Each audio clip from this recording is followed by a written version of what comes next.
Aš Laurynas Jelinskas, ūkininkauju Ignalinos rajone. Ūkininkaut pradėjau nuo 21 metų rimčiau jau.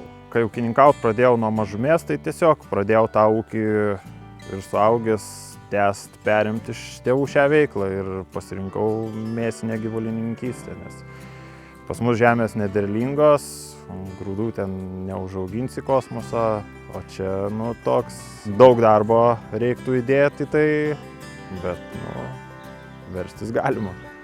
Margučių techniką atradau, kai reikėjo statyti pirmą tvartą karvėm ir reikėjo kaip tik šėrimo grotų. Tai ir nuo to pradėjom dirbti su margučiais. O toliau rimtesnė partnerystė prasidėjo, kai parašiau pirmą projektą pernai rudenį ir reikėjo gyvūnų gerovės įrangos.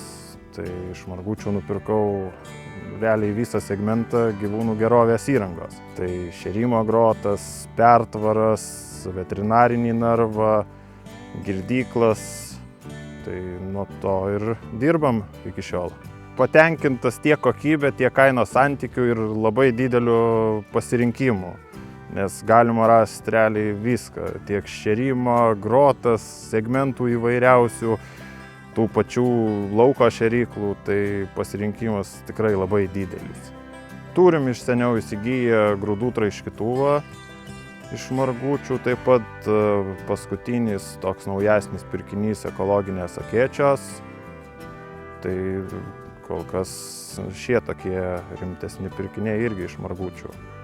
Tai realiai gyvūnų gerovės įrangos pats geriausias dalykas yra kilnojami segmentai, nes mėsiniai, gyvulininkystėje, be jų yra labai sunku dirbti ir jie labai palengvina darbą su gyvuliais.